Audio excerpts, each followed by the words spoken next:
नमस्कार साथियों, welcome to psychology campus. मैं आपका हार्दिक अभिनंदन और स्वागत करता हूं।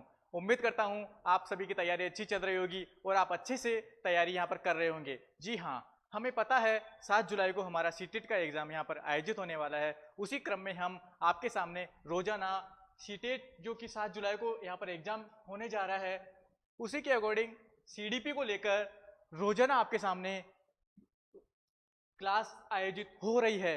जी हाँ, साइकोलॉजी कैंपस के द्वारा जब तक एग्जाम नहीं हो जाएगा, यानी कि 7 जुलाई तक रेगुलर आपके सामने सीटेट की सीडीपी की टॉपिक टू टॉपिक यहाँ पर पीवाईक्यूज आपके सामने आएंगे। और आज का हमारा जो टॉपिक है वह आकलन एवं मूल्यांकन है। जी हाँ, आकलन और जो मूल्यांकन होता है वह आपको पता है एक जो शिक्षण पद्धति के अंदर या शिक्षण विधि के अंदर हम देखें तो ये एक महत्वपूर्ण जो यूनिट है या टॉपिक कह सकते हैं हम। जी हाँ, सीटेट के अंदर आकलन और मूल्यांकन के अंदर से एक प्रश्न पूछा जाना तय है, जो कि पिछले एग्जामों में हमने देखा है रेगुलर इसमें से एक प्रश्न आ रहा है। तो किस तरह का प्रश्न आ रहा है और किस तरह के आने की संभावना है उसी को हम यहाँ देखने वाले हैं। तो चल साथियों, करते हैं शुरुआत। आज के टॉपिक हमारा आकलन एवं मूल्यांकन। बढ़ते हैं आगे। साथियों, फर्स्ट क्वेश्चन हमारे सामने है। एक आकलन उपकरण जो न केवल सर्वोत्तम बल्कि बच्चे के सभी प्रकार के कार्यों या फिर समय की अवधि में की गई गतिविधियों को एकत्र करता है, वह क्या कहलाता है। यानी कि एक स्टूडेंट है, एक बच्चा है, तो उसके अनुसार हमें एक निश्चित अवधि के अंदर, एक टाइम पीरियड के अंदर एक बच्चे के जो भी यहाँ पर, चाहे वो उन बच्चे की रुचि है, चाहे बच्चे की व्यक्तिगत विभिन्नता है, उसके अकॉर्डिंग बच्चे को किस तरह का शिक्षण देना है, तो वह क्या है, क्या कौन सा मनोवैज्ञानिक वह टूल्स है, उपकरण है। देखते हैं, पोर्टफोलियो है, उप संख्यात्मक रिकॉर्ड यहाँ पर है, रूब्रिक है या संचय रिकॉर्ड है। जी हाँ, वह पोर्टफोलियो है। अब पोर्टफोलियो क्या होता है साथियों, ये एक प्रकार की क्या होती है, फाइल होती है। इस फाइल के अंदर टीचर जो होता है वह हर बच्चे का इसमें असेसमेंट और मूल्यांकन जो टीचर यह करता है, तो पोर्टफोलियो बनाता है कि बच्चे के अंदर किस प्रकार की रुचि है, बच्चे के माता पिता के बारे में, बच्चे की पूरी केस हिस्ट्री इसके अंदर ये टीचर यहाँ रखता है। और साथ ही साथ बच्चे को कौन सी समस्या, यानी कि बच्चे को कोई पहले कोई दुर्घटना, कुछ एक्सीडेंट वगैरह, कुछ हर प्रकार की जानकारी इस पोर्टफोलियो के अंदर टीचर यहाँ संदर्भित करता है और रिकॉर्ड रखता है। जैसे ही बच्चा अगली क्लास में प्रमोट होगा जाएगा, तो वह अगले टीचर को यहाँ पर पोर्टफोलियो फाइल दे देगा। तो अगले टीचर को भी पोर्टफोलियो फाइल देखने के बाद पूरा असेसमेंट बच्चे का लग जाएगा। अच्छा, बच्चे को ये दिक्कत थी, बच्चे को अच्छा यहाँ प्रॉब्लम आ रही थी, तो सारा यहाँ पर टीचर अच्छे तरीके से समझ जाएगा बच्चे की पूरी पृष्ठभूमि के बारे में। तो पोर्टफोलियो एक बहुत ही महत्वपूर्ण यहाँ पर है एक बच्चे के असेसमेंट और मूल्यांकन के लिए। तो आंसर इसमें फर्स्ट हो जाएगा, यानी पोर्टफोलियो इसमें हो जाएगा। सेकेंड ऑप्शन क्वेश्चन हमारा है, क्वेश्चन है, रिया अपनी कक्षा में क्षेत्र भ्रमण पर ले गई। रिया मैडम जो अपनी कक्षा को घुमाने के पिकनिक पर ले गई, वापस आने के पश्चात उन्होंने अपने विद्यार्थियों के साथ भ्रमण पर चर्चा की। ठीक है, इसे जिस रूप में व्यक्त किया जा सकता है वह क्या है। अब स्कूल के अंदर टीचर्स बच्चों को घुमाने तो लेके जाते हैं, तो यहाँ एक हमें उदाहरण देकर पूछा गया है कि एक रिया मैडम है जो कि बच्चों को घुमाने लेने गई। तो उसके बाद जब बच्चे घूमकर आ चुके हैं, क्लास के अंदर आकर जहाँ पिकनिक मनाकर वो आए हैं, उसकी चर्चा यहाँ बच्चे कर रहे हैं, तो वो किस तरह का यहाँ पर मूल्यांकन होगा। देखते हैं, अधिगम का आकलन, अधिगम के लिए आकलन, आकलन अधिगम के रूप में या अधिगम के दौरान आकलन, कौन सा इसमें ऑप्शन होगा। जी हाँ साथियों, इसमें होगा असेसमेंट फॉर लर्निंग, यानी कि अधिगम के लिए आकलन, असेसमेंट फॉर लर्निंग। दो प्रकार की यहाँ पर लर्निंग की हम बात करेंगे, एक तो असेसमेंट फॉर लर्निंग, एक होगा असेसमेंट ऑफ लर्निंग। साथियों, थोड़ी सी हम बात कर लेते हैं।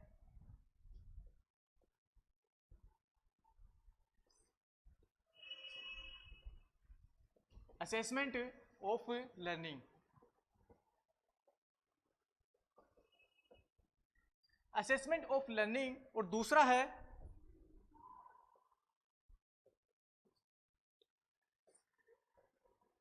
असेसमेंट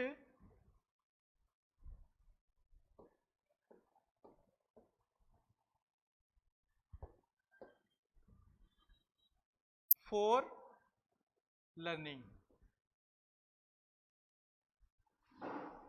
जी हाँ, दो आपके सामने हैं असेसमेंट ऑफ लर्निंग के अंदर समेटिव असेसमेंट, समेटिव असेसमेंट, यानी कि मैं बताऊं आपको, जो असेसमेंट ऑफ लर्निंग होता है उसके अंदर समेटिव असेसमेंट आता है, यानी कि योगात्मक मूल्यांकन आता है, और असेसमेंट फॉर लर्निंग के अंदर यहां फॉर्मेटिव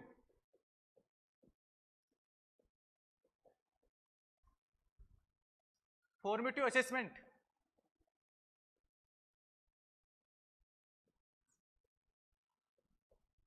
फॉर्मेटिव असेसमेंट आता है।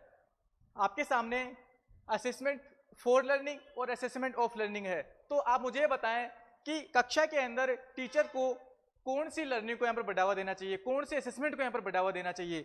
जी हाँ साथियों, अभी नई शिक्षा जो नीति आई है 2020, तो उसके अंदर भी ये कहा गया है कि समेटिव जो असेसमेंट है उसको बहुत ही कम करना है, ना के बराबर हमें करना है, और जो फॉर्मेटिव जो असेसमेंट है उसको हमें लगातार बढ़ाना है, इंक्रीज करना है। यानी कि सीखने के दौरान, यानी कि सीखने के लिए कक्षा में जब टीचर जो होता है उस शिक्षण अधिगम जो शैली अपनाता है वो एक बच्चे के अकॉर्डिंग यहाँ पर अपनाता है, तो टीचर को यहाँ पर पता होना चाहिए बच्चा कहाँ गलती कर रहा है, और उस गलती के माध्यम से यानी कि टीचर को समझकर उस एक बच्चे की गलती का यहाँ पर निदान करना चाहिए, निदान के बाद यहाँ पर उपचार करना चाहिए। वो आपका फॉर्मेटिव असेसमेंट के अंदर ही आता है। तो आपको पता है जो 2009 यानी कि शिक्षा का अधिकार अधिनियम 2009 आया था, उसके अंदर भी मैं बात करूं समेटिव असेसमेंट को 60% दर्जा दिया और फॉर्मेटिव असेसमेंट को 40% का दर्जा दिया। लेकिन जो अभी नई शिक्षा नीति आई है उसके अंदर फॉर्मेटिव असेसमेंट को बढ़ावा दिया गया है। इसी को हमें बढ़ाना है और इसी पर काम करना है। योगात्मक मूल्यांकन हमें नहीं करना है, यानी कि ईयरली और हाफ ईयरली जो एग्जाम होती है उसके अकॉर्डिंग हमें बच्चों को एक लेवलिंग, एक मानक सेट हमें नहीं करना है। क्वेश्चन पर आते हैं। हो गया, सेकंड ऑप्शन था इसमें अपना असेसमेंट फॉर लर्निंग हमें करना है। नेक्स्ट क्वेश्चन है, निम्न में से कौन सा कथन मूल्यांकन हेतु मानकीकृत परीक्षणों के संदर्भ में सही है। जो मानकीकृत परीक्षण है, यानी कि मैं बात करूं स्टैंडर्डाइज्ड टेस्ट जो होते हैं असेसमेंट के, वो कौन से हैं। 4 ऑप्शन है। ये छात्रों में अपसारी चिंतन को प्रोत्साहित करते हैं। देखो, हमें छात्रों के अंदर अपसारी चिंतन को बढ़ावा देना है, यानी कि जो डाइवर्जेंट जो थिंकिंग है इसको ज़्यादा से ज़्यादा बढ़ाना है। फॉर्मेटिव असेसमेंट के अंदर ये प्रक्रिया बहुत ही महत्वपूर्ण होती है कि बच्चों के अंदर सृजनात्मक जो सोच होती है, क्रिटिकल थिंकिंग को बढ़ाना है। किसके माध्यम से, यानी कि डाइवर्जेंट थिंकिंग के माध्यम से हमें बढ़ाना है। एक समझ आधारित बच्चों को बनाना है, रट्टू तोता नहीं बनाना है।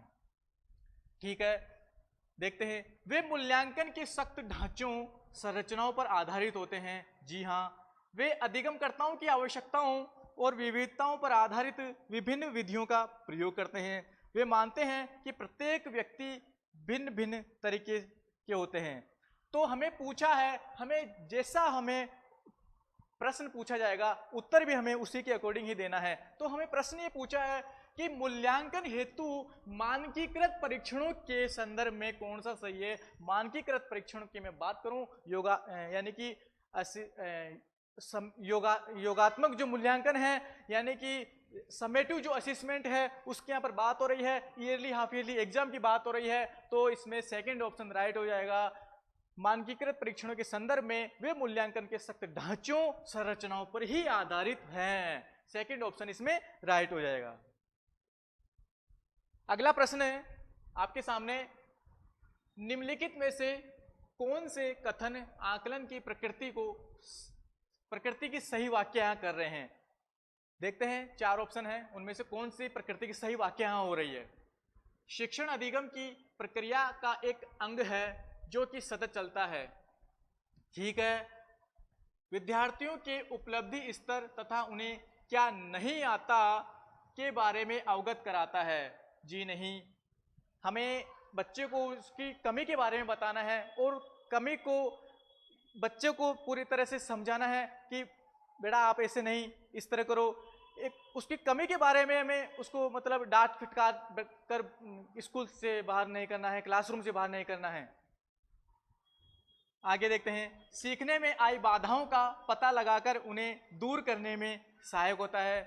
जी हाँ, विद्यार्थियों की सीखने की प्रवृत्ति, रुचि एवं पूर्व अनुभवों के बारे में अवगत कराता है। तो कौन कौन से इस सेंटेंस इसमें सही वाक्य कर रहे हैं? एक नंबर बिल्कुल सही कर रहा है, सी भी कर रहा है, डी भी कर रहा है। तो कौन सा हो जाएगा? ए सी डी। कौन सा है? ए सी डी। थर्ड ऑप्शन इसमें राइट हो जाएगा। बी ऑप्शन इसमें नहीं होगा, यानी कि उपलब्धि स्तर और उन्हें क्या नहीं आता है इसके बारे में हमें बच्चों को नहीं बताना है, हमें कारण जानने हैं। निदानात्मक जो मूल्यांकन है हमें वो करना, फॉर्मेटिव असेसमेंट करना है हमें। थर्ड ऑप्शन राइट हो जाएगा। अगला प्रश्न, सीखने के लिए मूल्यांकन का एक महत्वपूर्ण पहलू क्या है? देखते हैं क्या है। मूल्यांकन की किसी एक ही रणनीति से बच्चे की प्रगति व अधिगम की संपूर्ण जानकारी का पता लगता है।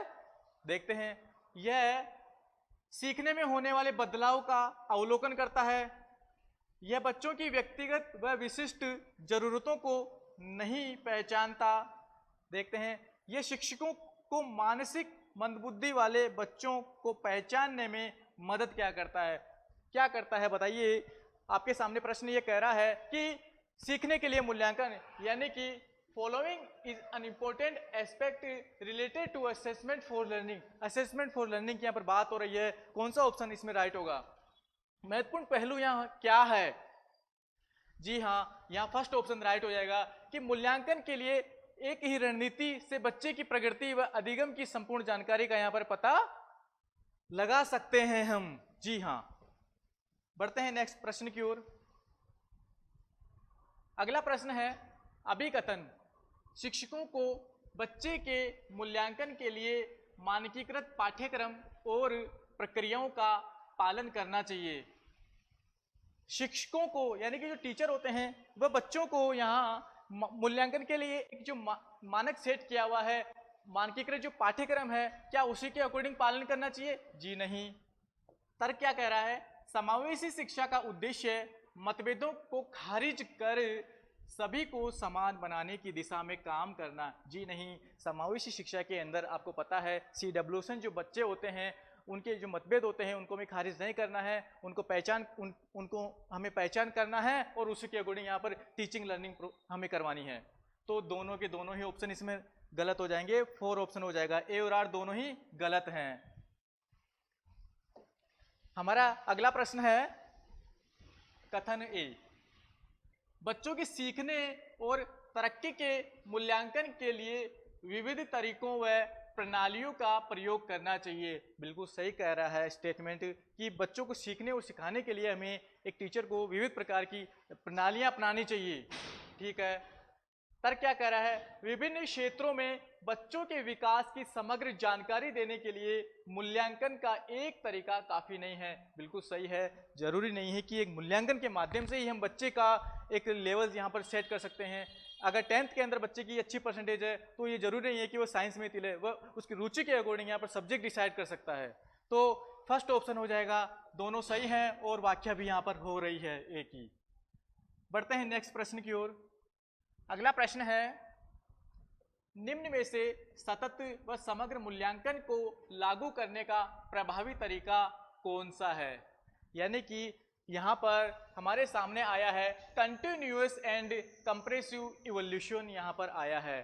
सतत और समग्र मूल्यांकन की बात करता हूँ मैं साथियों आपके सामने। सतत का मतलब होता है लगातार। लगातार यानी कि बच्चों का हमें क्या करना है? मूल्यांकन करना है। यानी कि जो अब लगातार मूल्यांकन हम करेंगे तो कौन से मूल्यांकन में होगा? फॉर्मेटिव असेसमेंट के अंदर ये हो जाएगा। तो इसीलिए तो बार बार ये कहा जा रहा है कि फॉर्मेटिव असेसमेंट को ही हमें बढ़ाना है। तो सतत का मतलब लगातार हो गया। और यहाँ शब्द आया है कंप्रेसिव यानी कि व्यापक। समग्र, समग्र का मतलब है व्यापक मूल्यांकन। यानी अब व्यापक मूल्यांकन किस तरह होता है? व्यापक मूल्यांकन होता है शैक्षिक के साथ साथ बच्चों को सह शैक्षिक गतिविधियां भी करवानी चाहिए। वह होता है व्यापक तरीका सीखने और सिखाने का। तो आते हैं ऑप्शनों पर। विभिन्न तरीकों का प्रयोग करते हुए बच्चों को समय समय पर मूल्यांकन करना। ठीक है। साल के शुरू व अंत में मूल्यांकन करना, जी नहीं। अगर साल के शुरू में और अंत में मूल्यांकन करेंगे तो वह कौन सा मूल्यांकन का तरीका होगा? वो तो यहाँ पर योगात्मक मूल्यांकन हो जाएगा, जो कि बिल्कुल नहीं करना है। सभी विद्यार्थियों का मूल्यांकन वस्तुनिष्ठ लिखित परीक्षा देकर करना, जी नहीं। बच्चों को खेल गतिविधि के माध्यम से, एक्टिविटी के माध्यम से भी तो हम मूल्यांकन कर सकते हैं, अन्य गतिविधियों भी हम करवा सकते हैं। बढ़ते हैं आगे। मूल्यांकन के लिए मानकीकृत परीक्षाओं का इस्तेमाल करना, बिल्कुल भी नहीं करना। मानकीकृत परीक्षाएं हमें मूल्यांकन करने में मदद नहीं करेगी बच्चों के प्रति, यह भी इसमें नहीं होगा। कौन सा होगा साथियों? बिल्कुल फर्स्ट नंबर इसमें राइट हो जाएगा। विभिन्न तरीकों का प्रयोग करते हुए बच्चों का समय समय पर हमें मूल्यांकन करना चाहिए। जी हाँ, फर्स्ट ऑप्शन राइट। बच्चों के आकलन के बारे में निम्नलिखित में से कौन सा कथन सही नहीं है? नेगेटिव ही पकड़ना है, पूछा भी नेगेटिव ही हमें। फर्स्ट ऑप्शन है मूल्यांकन केवल अंक के रूप में मात्रात्मक होना चाहिए, बिल्कुल भी नहीं होना चाहिए। मूल्यांकन जो होता है वह गुणात्मक भी हो सकता है, मात्रात्मक के साथ साथ गुणात्मक भी हो सकता है। केवल जहां भी आएगा वह ऑप्शन आप बिल्कुल उसको कट करोगे। कक्षा की गतिविधियों के दौरान मूल्यांकन किया जाना चाहिए। देखते हैं, बच्चों का अवलोकन आकलन का एक महत्वपूर्ण उपकरण है। देखते हैं, आकलन को बच्चों के सीखने को, निरंतरता को समझने पर ध्यान देना चाहिए। तो इसके अंदर हमें कौन सा पूछा है? नेगेटिव पूछा है, तो कौन सा होगा? सही नहीं है। फर्स्ट ऑप्शन इसमें राइट हो जाएगा, यही सही नहीं है। तीनों के तीनों ऑप्शन बाकी बिल्कुल सही हैं। First option right. बढ़ते हैं अगले प्रश्न की ओर। आपके सामने स्क्रीन पर निम्न में से कौन सा सतत एवं समग्र मूल्यांकन के प्रमुख अभिलक्षण हैं? कौन कौन से सतत और समग्र मूल्यांकन के अभिलक्षण हैं? देखते हैं, 4 ऑप्शन दिए हैं, उनमें से हमें बताना है। इसका प्राथमिक उद्देश्य विद्यार्थियों का पृथक्करण और नामीकरण है। क्या सतत और समग्र मूल्यांकन का उद्देश्य बच्चों का पृथकीकरण करना है, बच्चों का लेवलिंग करना है? बिल्कुल भी नहीं है, यह गलत हो जाएगा। ये शिक्षकों को अपने शिक्षा शास्त्र पर मदद करने के अवसर देता है। बिल्कुल राइट है कि शिक्षक जो होता है वह बच्चों को अपना जो टीचिंग लर्निंग होता है वह किस माध्यम से करवाता है? बच्चों की व्यक्तिगत विभिन्नता, रुचि के अकॉर्डिंग करवाता है, अनेक अवसर यहाँ पर पैदा करता है। ये सही हो जाएगा। देखते हैं थर्ड ऑप्शन, ये मूल्यांकन को सीखने का हिस्सा मानता है। बिल्कुल मानता है। सतत और समग्र जो मूल्यांकन है, क्या ये सीखने का आकलन का हिस्सा नहीं है? बिल्कुल है। यह डर और चिंता पैदा करके सीखने को बढ़ाता है? बिल्कुल भी नहीं। सतत और समग्र जो मूल्यांकन है ये सीखने का यानी कि मूल्यांकन का सबसे बेस्ट और बढ़िया तरीका है, जो कि डर और चिंता पैदा थोड़ी ना करेगा। ये तो बच्चों को फ्री माइंड से यानी कि अवेयर करेगा और सीखने सिखाने में मदद करेगा। तो कौन सा इसमें हो जाएगा? यानी कि हमने फर्स्ट कार्ड दिया है, हमने 4 कार्ड दिया है, तो सेकंड और थर्ड इसमें राइट हो जाएगा। सेकंड और थर्ड यानी कि थर्ड ऑप्शन इसमें राइट हो जाएगा। Third option right. बढ़ते हैं नेक्स्ट प्रश्न की ओर। क्या कह रहा है नेक्स्ट प्रश्न? सतत और व्यापक मूल्यांकन सुनिश्चित करने के लिए शिक्षकों को चाहिए कि वे क्या? देखते हैं क्या सतत और व्यापक मूल्यांकन के लिए टीचर को क्या करना चाहिए? योगात्मक मूल्यांकन का प्रयोग करें। हमने पहले ही कहा है कि योगात्मक मूल्यांकन का यानी कि समेटिव असेसमेंट का हमें उपयोग नहीं करना है, तो फर्स्ट ऑप्शन नहीं होगा इसमें। रचनात्मक मूल्यांकन का प्रयोग करें। देखते हैं, केवल शैक्षिक पहलुओं पर ध्यान दें। केवल शैक्षिक पहलुओं पर हमें ध्यान नहीं देना है, शैक्षिक के साथ साथ हमें सह शैक्षिक गतिविधियां भी बच्चों से करवानी है। केवल पेपर पेंसिल वस्तुनिष्ठ प्रकार के परीक्षण का उपयोग पर ध्यान देना है? जी नहीं। जहां भी आपको ओनली यानी केवल शब्द दिख जाए उसको उस ऑप्शन को ही काट देना है, वह ऑप्शन नेगेटिव है ये मानिए आप। तो कौन सा हमें करवाना है? रचनात्मक मूल्यांकन का प्रयोग करना है। सतत और व्यापक मूल्यांकन के अंदर भी आज बारिश हो रही है और पानी कक्षा के अंदर आ चुका है, तो कौन सा है? यूज फॉर्मेटिव असेसमेंट हमें करना है बच्चों को लेकर सीखने के दौरान। अगला प्रश्न है, निम्न में से किस प्रकार का मूल्यांकन विद्यार्थियों के लिए अधिगम का रूप बन जाता है? यानी कि मूल्यांकन का कौन सा रूप है जो विद्यार्थियों को सीखने के दौरान अधिगम का रूप यहां पर बन जाता है? सत्र के अंत में अध्यापक के द्वारा किया गया मूल्यांकन? जी नहीं। सत्र के अंत में और मध्य में जो मूल्यांकन होगा वो तो योगात्मक होगा और वो सीखने को बढ़ावा बिल्कुल भी नहीं देगा, यह नहीं होगा इसमें। सत्र के पहले विशिष्ट शिक्षक द्वारा किया गया मूल्यांकन? जी नहीं, यह भी यहां नहीं हो रहा है। विद्यार्थियों के द्वारा किया गया स्व मूल्यांकन? देखते हैं, मानकीकृत परीक्षणों के द्वारा किया गया मूल्यांकन।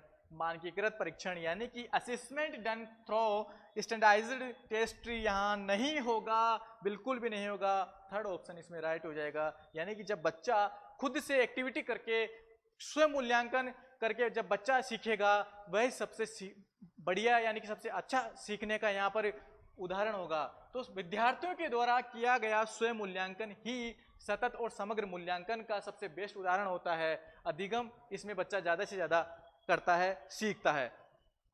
थर्ड ऑप्शन राइट हो जाएगा, यानी सेल्फ असेसमेंट बच्चा यहां पर करेगा।